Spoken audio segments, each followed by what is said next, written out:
Hello, everybody, and welcome back.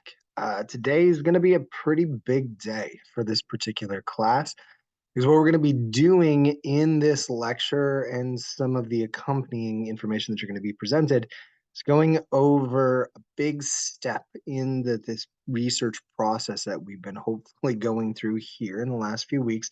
And that step is the research project summary. And specifically, what I'm hoping we've been able to accomplish over the last few weeks is you've come up with an idea of what you want to study, maybe even thought about how you might be able to quantify a couple things that you're interested in doing. We're going to be doing in this particular week is bringing that stuff together and having you put a lot of it down on paper. So for this particular assignment, the research project summary, we're going to be really digging into a lot of the steps that you're going to need to take as you progress through your research projects, not only in this class, but in future classes when you get to that senior thesis that you're going to be doing. If you go to the homework assignment, you'll see for this week what is due this Friday is something called the research project summary. Now, that might seem a little vague. Heck, my description on the course syllabus is a little vague. But what it is a reflection of the IRB application that you're going to be writing when you get to that senior thesis. It's just sort of a toned down version of this specific application.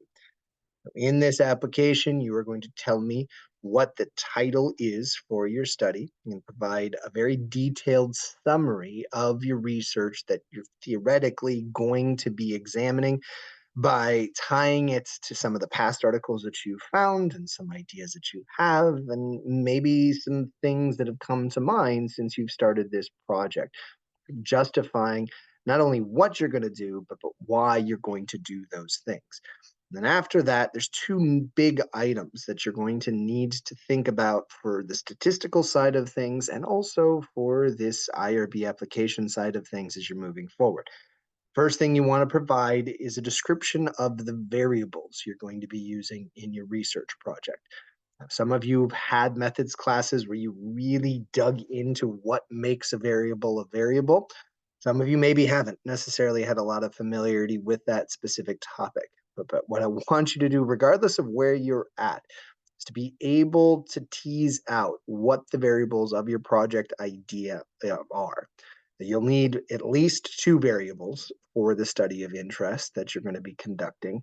Some of you might have three. If you have four, I might suggest maybe cutting things down a little bit so your data analysis is a lot easier to do. But regardless, what you're going to do is in this section of the paper, write out the variables that you're going to be studying, but not only giving them descriptions, but coming up with operational definitions of them. For example, let's say you do want to study something relating to aggression. Well, how are you going to quantify? How are you going to measure aggression in the participants in your study? An operational definition is, in essence, your justification slash explanation of how you're going to score or give some sort of assignment of a level of aggression to whatever participants you have within your study. Now, note, operational definitions are not attempts to talk about all the things that you're going to do within your study. It's about how you're quantifying the variables that you're going to be using in your data analysis later on. The other thing that's required for this is an informed consent sheet. Again, some of you might have had exposure to informed consent sheets before. Maybe you covered it in your methods class or even your stats classes. If you're new to these, though, note that these are things that you're going to present to participants in your studies before they participate. And they should detail not only what it is you're going to be studying, but they're also going to detail kind of who participants in your studies can contact if something comes up, and who they can maybe even lodge a complaint to if there is something that occurs during the study. I know most of you are not necessarily very familiar with informed consent sheets. So what I'm going to be doing for this week's module is posting an example informed consent sheet that you can build off of. I don't want to see an exact replica of the one that I'm posting, but it's always nice to have something for you when it comes to these. So I do want to make sure that I provide that for you as we're progressing. Another thing that I want to provide for you as we're progressing in this particular activity is a couple links to things that might help better explain what IRBs are and some of the terminology and concepts that you might need to be familiar with as you progress. So if you go into the module for this particular week, what you're going to find is not only this presentation that we're listening to right here, but another presentation that is in a PowerPoint slide set. Specifically, it's a PowerPoint slide set created by Cal State East Bay's IRB program. The chair for the IRB program actually recorded about a 30 to 40-minute video detailing all the different things relating to IRBs that you need to know about, sort of justifying why you do need to apply through this IRB process when you start to do research, and kind of going over the steps that you need to take as you're writing your IRB application. For those of you that are just wondering what the heck IRB means, it means Institutional Review Board. I just realized I might have just been using the acronym the entire time without actually telling you what that meant.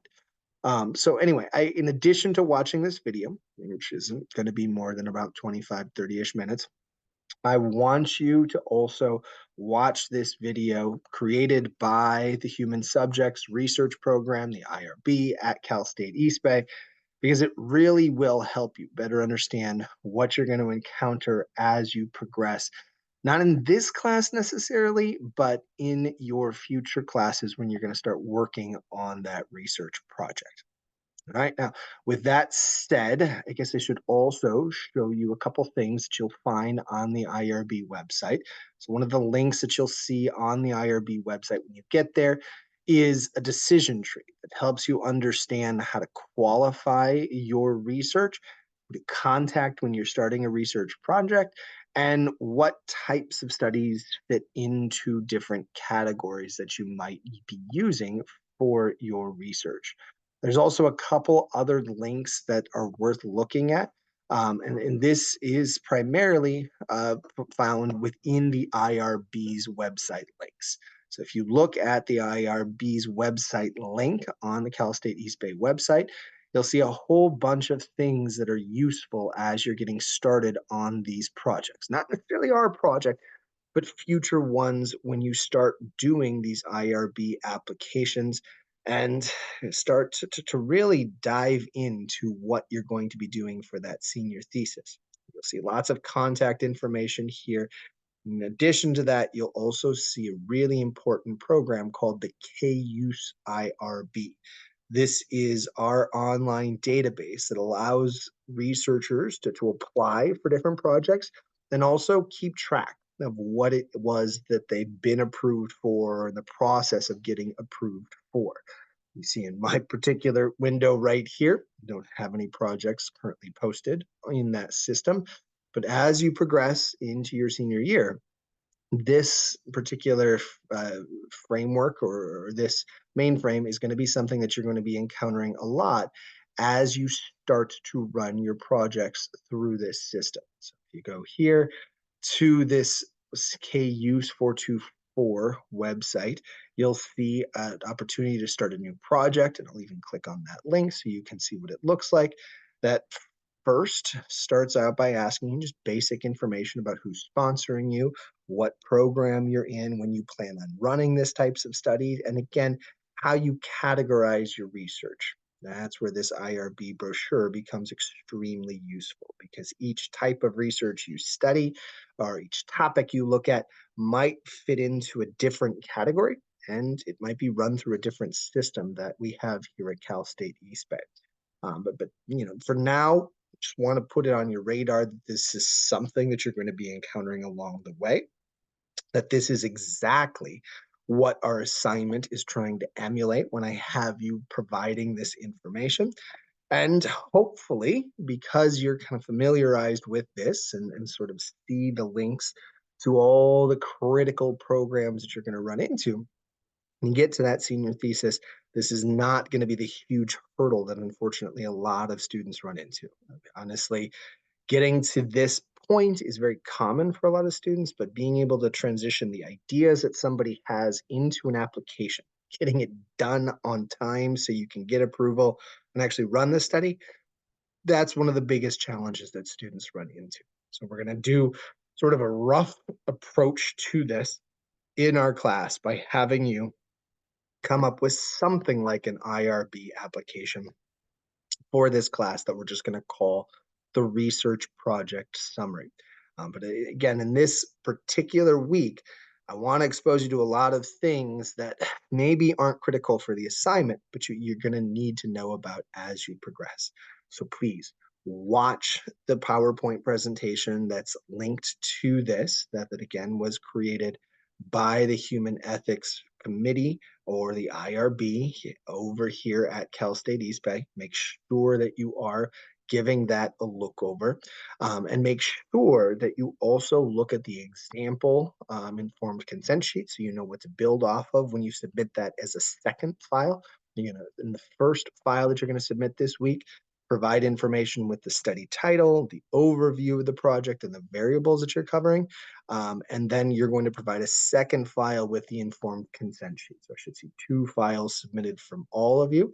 And I'm hoping that those two files that you're submitting, paired up with you going through all of the other information that's being provided, because it really is valuable stuff this week that I want you to become familiar with as you're progressing.